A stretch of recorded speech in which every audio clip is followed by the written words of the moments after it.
Once again, this is Nerds TV 51. Welcome back mga kababayan dito po sa ating munting YouTube channel, ang Nerds TV 51. Pag-usapan po natin mga kababayan, ito pong si Sara Duterte. Na kung saan nga po ito po ay nagbanta na kanya daw pong ipapapatay itong si Martin Romualdez at itong si First Lady Lisa Marcos at ang ating mahal na Pangulo na si Ferdinand Bongbong Marcos. Ayan po ang banta ni Sara Duterte. Kanya daw po itong ipapapatay. Mayroon na daw po siyang kinausap na tao para isagawa mga kababayan ang masamang balak ni Sara Duterte, ating pong mahal na Pangulo. May malaking banta po ito sa buhay ng ating pong mahal na Pangulo na si Bongbong Marcos. Kaya dapat po ito po ay imbestigahan, mga kababayan. Dahil ito pong ating Vice Presidente, hindi natin alam kung ano nang nangyari sa pag-iisip nito o baka naman talagang nasiraan na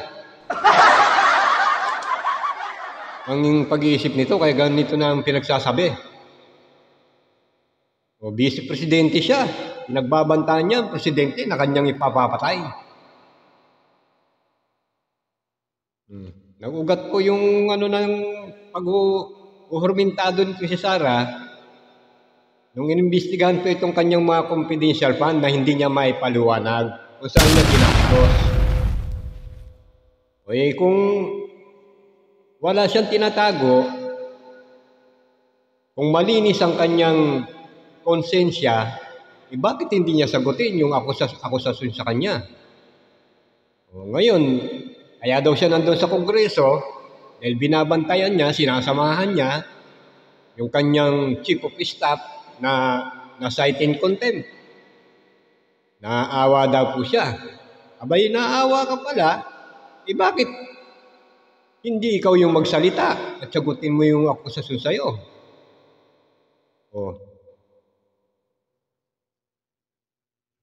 Ayaw mong humarap. Hindi naman mahirap sagutin yan kung talagang wala kang tinatago. Kaya lang, talagang hindi niya masagot dahil talagang totoo. Hindi niya masagot kung saan niya ginastos yung confidential fund niya na 600 million plus. Pagkakataon mo na sana yan para malaman din ng taong bayan na wala kang ginagawang anomalya. Pera ng taong bayan yan. Karapatan mo na dapat sabihin mo sa kanila, sa taong bayan, kung saan napunta yung pera na yan, yung confidential fund. Pagkakataon mo na yan para ipahiya yung mga congressman na nag-aakusa sa'yo. Ito mga resibo, ito yung yan, ito yung saan namin ginugol yung pera niya, ito, kompleto sa resibo. Hindi yan may paliwanag Nagsumiti nga sila ng resibo, mga kababayan, mali-mali pa. Alam nyo mga kababayan, ito pong pinagagawa ng ating Vice President. Tama ba ito? Nakaharap siya sa camera at sasabihin niya, ipapapatay niya ang ating mahal na Pangulo, pati si Lisa Marcos at Martin Romualdez. Tama ba yan? Maraming nanonood yan. Banta po ito. Kaya dapat imbestigahan ito. Kasi sabi niya, hindi siya nagbibiro.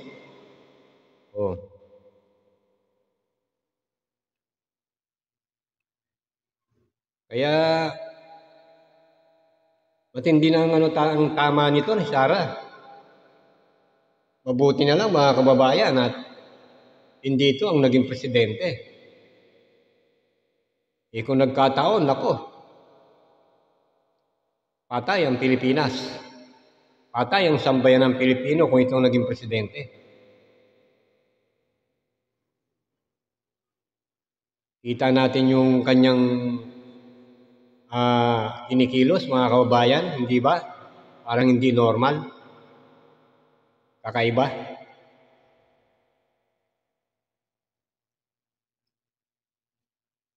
Tapos ang ginawa niya, tinake over niya na ang Kongreso ngayon. Diyan na siya ngayon pumapasok.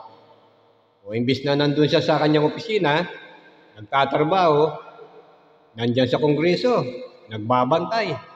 Kaya kung ano talaga maisip nitong ni Sara, anong naisipan niya, yun ang gusto niya. Wala nang respeto ito. Wala nang paggalang sa konstitusyon. Hindi niya na ginalang ang Kongreso. Kaya dapat talaga dito kay Sara Duterte matangkal sa pagka-vice presidente. Dapat nito i-impeach na. Hindi pwedeng humawak ng mas mataas na posisyon ito dahil nako magkakandalo-loko. Kawawang sambayan ng Pilipino pag itong naging presidente. Ngayon pa nga lang, vice presidente pa lang katakot-takot na anomalya na ang inasangkutan ng opisina ng OBP. Ngayon hindi niya may paliwanag. Ngayon nagagalit. Nagagalit siya. Hindi naman masama na umarap siya dyan sa mga pagdinig. Kung wala siyang tinatago, hindi naman mahirap sagutin yan Hindi pa, mapapahiya pa nga yung mga congressman na nag-iimbis sa ganyan yan Kung totoong malinis siya Isampal niya sa pagmumukha ng mga congressman na nag-iimbestiga sa kanya, ito mga kulokoy kayo, ito yung mga resibo, ito yung saan namin ginamit yan. Di ba? Ganun. Hindi yung ilang bisis na pinapatawag, ayaw talaga dumating. Ayaw sumipot. Tapos ngayon, pinatawag yung mga tauhan niya. Ngayon, pinagsabihan pa niya na huwag dadalo. Napilitan dumalo yung chief of staff niya. Ngayon, may natuklasan tuloy. Na ito pala si Sara Duterte, yung nag-utos sa kanyang chief of staff, inutusan na sumulat sa COA na huwag sumunod sa Kongreso. Hindi po ba? Anong klaseng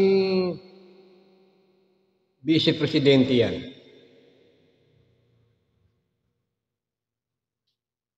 Kaya wala na talaga sa katinuan nito. Tapos tuwan-tuwa naman yung mga supporters nila. Nananawagan sila yun, BBM resign, BBM resign.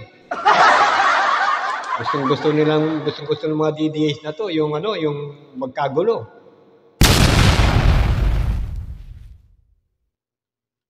Ngayon pa nga lang vice presidente pa lang ito Wala nang magawang matino Ilan na siguro kung naging presidente ito. Tapos ito yung gusto nyo maupo sa Pilipinas maging presidente. Abay, maawa naman kayo sa sarili nyo. Saka sa kasaysayan ng Pilipinas, mga kababayan, Sara Duterte lang ang tumanggap ng ganitong pinakamalaking confidential fund. Sunod ang layaw nito Sunod ang layaw. Pag hindi napagbigyan sa gusto niya, abay magwawala. Gagawa ng issue. Katulad yan ngayon, nagbanta na. Pinapapatay niya na si BBM. Lisa Marcos at si Martin Romualdez. Ito po mga kababayan, panoorin po natin yung video niya. Ito.